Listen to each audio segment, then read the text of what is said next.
-20 ಕೊರೆಯೋ ಚಳಿ, ಹಿಮಾಲಯದ 17,000 ಅಡಿ ಎತ್ತರದ ಬೆಟ್ಟಗಳು. ಅಲ್ಲಿ ನಮ್ಮ ಇಂಡಿಯನ್ ಆರ್ಮಿ ಮತ್ತು ಚೈನಾ ಆರ್ಮಿ ಹಗಲು ರಾತ್ರಿ ಕಾವಲು ಕಾಯ್ತಾ ಇರ್ತಾರೆ. ನಾವೇನೋ ಅವರು ಒಬ್ಬರಿಗೊಬ್ಬರು ಗುರಿ ಇಟ್ಟುಕೊಂಡು ಯುದ್ಧಕ್ಕೆ ನಿಂತಿದ್ದಾರೆ ಅಂತ ಅಂದ್ಕೊಳ್ತೀವಿ ಅಲ್ವಾ. ಆದರೆ ಅಲ್ಲಿನ ಅಸಲಿ ಸೀಕ್ರೆಟ್ ಏನಪ್ಪ ಅಂದರೆ, ಈ ಎರಡು ದೇಶದ ಮಿಲಿಟ್ರಿ ಅಲ್ಲಿ ಕಾಯ್ತಾ ಇರೋದು ಶತ್ರುಗಳನ್ನು ಹೊಡೆಯೋಕ್ಕಲ್ಲ, ಬದಲಾಗಿ ಆ ಬೆಟ್ಟಗಳ ಕಡೆಗಳಿಂದ ರಾತ್ರೋರಾತ್ರಿ ಆಕಾಶಕ್ಕೆ ಹಾರೋ ಆ ವಿಚಿತ್ರವಾದ ತ್ರಿಕೋನ ಆಕಾರದ ಬೆಳಕಿನ ವಾಹನಗಳನ್ನು ವಾಚ್ ಮಾಡೋಕ್ಕೆ.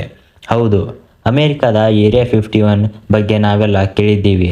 ಆದರೆ ನಮ್ಮ ಭಾರತದಲ್ಲೂ 10,000 ವರ್ಷಗಳ ಹಿಂದಿನಿಂದಲೂ ಏಲಿಯನ್ಸ್ ಜೊತೆ ಕನೆಕ್ಷನ್ ಇರೋ ಜಾಗಗಳಿದ್ದಾವೆ ಅನ್ನೋದು ಬಹುತೇಕರಿಗೆ ಗೊತ್ತೇ ಇರಲ್ಲ. ಬನ್ನಿ ಇವತ್ತು ಆ ಮುಚ್ಚಿಟ್ಟಿರೋ ಸತ್ಯನ ನೋಡೋಣ. ಈ ಏಲಿಯನ್ಸ್ ಕತೆ ಏನು ನಿನ್ನೆ ಮೊನ್ನೆ ಶುರುವಾಗಿದ್ದಲ್ಲ. ಇದು ಬರೋಬ್ಬರಿ 10,000 ವರ್ಷದ ಹಿಂದಿನ ಹಿಸ್ಟರಿ. ಛತ್ತೀಸ್ಗಢದಲ್ಲಿ ಚರ್ಮಾ ಅಂತ ಒಂದು ದಟ್ಟವಾದ ಕಾಡಿದೆ. 2014ರಲ್ಲಿ ನಮ್ಮ ಆರ್ಕಿಯಾಲಜಿಸ್ಟ್ನ ಕಾಡಿನ ಒಳಗೆ ರಿಸರ್ಚ್ಗೆ ಅಂತ ಹೋದಾಗ ಅವರಿಗೆ ಕೆಲವು ಹಳೆ ಕಾಲದ ಗುಹೆಗಳು ಸಿಗುತ್ತವೆ. ಆ ಗುಹೆಗಳ ಗೋಡೆಗಳ ಮೇಲೆ ಹಳೆ ಕಾಲದ ಆದಿಮಾನವರು ಬಿಡಿಸಿದ ಚಿತ್ರಗಳಿದ್ದವು. ಆದರೆ ಆ ಚಿತ್ರಗಳನ್ನು ನೋಡಿ ವಿಜ್ಞಾನಿಗಳೇ ಒಂದು ಕ್ಷಣ ಬೆಚ್ಚಿ ಬಿದ್ದಿದ್ರು. ಯಾಕೆ ಗೊತ್ತಾ? ಹಳೆ ಕಾಲದ ಜನ ಸುಮ್ಮನೆ ಕಲ್ಪನೆ ಮಾಡಿಕೊಂಡು ಏನೇನು ಡ್ರಾಯಿಂಗ್ ಮಾಡ್ತಿರಲಿಲ್ಲ.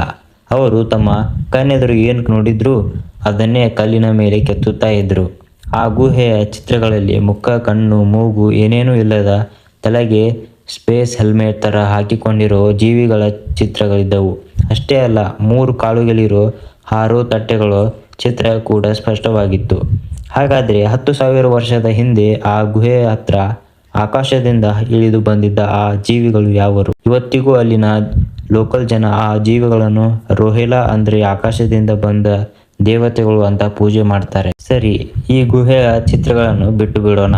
ಆದರೆ ಲೈವ್ ಆಗಿ ಇವತ್ತಿಗೂ ನಮ್ಮ ಇಂಡಿಯಾ ಚೀನಾ ಬಾರ್ಡರ್ನಲ್ಲಿ ನಡೀತಾ ಇರೋ ಆ ಘಟನೆಗಳಿಗೆ ನೀವೇನು ಹೇಳ್ತೀರಾ? ಲಡಾಖ್ ಹತ್ರ ಕೊಂಕಾಲಾ ಫಾಲ್ಸ್ ಅಂತ ಒಂದು ವಿವಾದಿತ ಜಾಗ ಇದೆ. ಇಲ್ಲಿರೋ ಒಂದು ವಿಚಿತ್ರ ರೂಲ್ ಏನಪ್ಪ ಅಂದರೆ, ನಮ್ಮ ಆರ್ಮಿನೂ ಆ ಜಾಗದಲ್ಲಿ ಪೆಟ್ರೋಲಿಂಗ್ ಮಾಡಲ್ಲ, ಚೀನಾದವರು ಒಳಗೆ ಬರಲ್ಲ. ಆದರೂ 2 ಕಡೆಯಿಂದ ಭಾರಿ ಸೆಕ್ಯೂರಿಟಿ ಇದೆ. 2004ರಲ್ಲಿ ನಮ್ಮ ಇಸ್ರೋ ವಿಜ್ಞಾನಿಗಳು ಮತ್ತು 2012ರಲ್ಲಿ ಇಂಡಿಯನ್ ಆರ್ಮಿಯ ಯೋಧರು ಇದೇ ಜಾಗದಲ್ಲಿ ಬೆಚ್ಚಿ ಬೀಳೋ ದೃಶ್ಯ ನೋಡಿದ್ರು. ಪರ್ವತದ ಕೆಳಗಡೆಯಿಂದ ವಿಪರೀತ ಬೆಳಕು ಸೋಸೋ ವಾಹನಗಳು ಸುದ್ದೇ ಇಲ್ಲದೆ ಹಾರಿ ಕಣ್ಣು ಮುಚ್ಚಿ ಬಿಡೋದ್ರೊಳಗೆ ಆಕಾಶದಲ್ಲಿ ಮಾಯ ಆಗ್ತಿದ್ವು. ನಾನು ಹೇಳ್ತಾ ಇರೋದು ಇಂಟರ್ನೆಟ್ನಲ್ಲಿ ಸಿಗೋ ಫೇಕ್ ಕತೆ ಅಲ್ಲ. 2012ರಲ್ಲಿ ನಮ್ಮ ITBP Indo Pacific Tibetan border police ಅವರು ಗವರ್ಮೆಂಟ್ಗೆ ಒಂದು ಅಫಿಷಿಯಲ್ ರಿಪೋರ್ಟ್ ಕೊಡ್ತಾರೆ.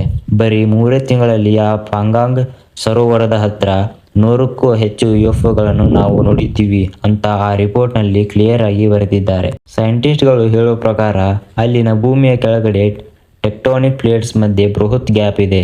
ಅದೇ ಗ್ಯಾಪ್ನಲ್ಲಿ ಏಲಿಯನ್ಸ್ ತಮ್ಮ ಅಂಡರ್ಗ್ರೌಂಡ್ ಬೇಸ್ ಮಾಡಿಕೊಂಡಿದ್ದಾರಾ?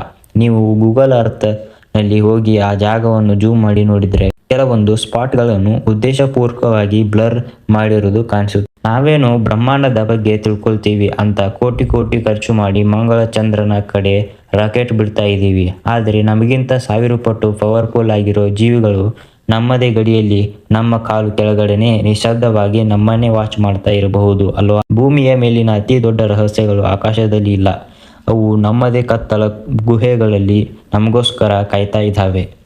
ಈ ವಿಷಯದ ಬಗ್ಗೆ ನಿಮ್ಮ ಅನಿಸಿಕೆ ಏನು ಅಂತ ಕಮೆಂಟ್ನಲ್ಲಿ ತಿಳಿಸಿ. ಸಿಗೋಣ ಮುಂದಿನ ವಿಡಿಯೋದಲ್ಲಿ. ನಮಸ್ಕಾರ.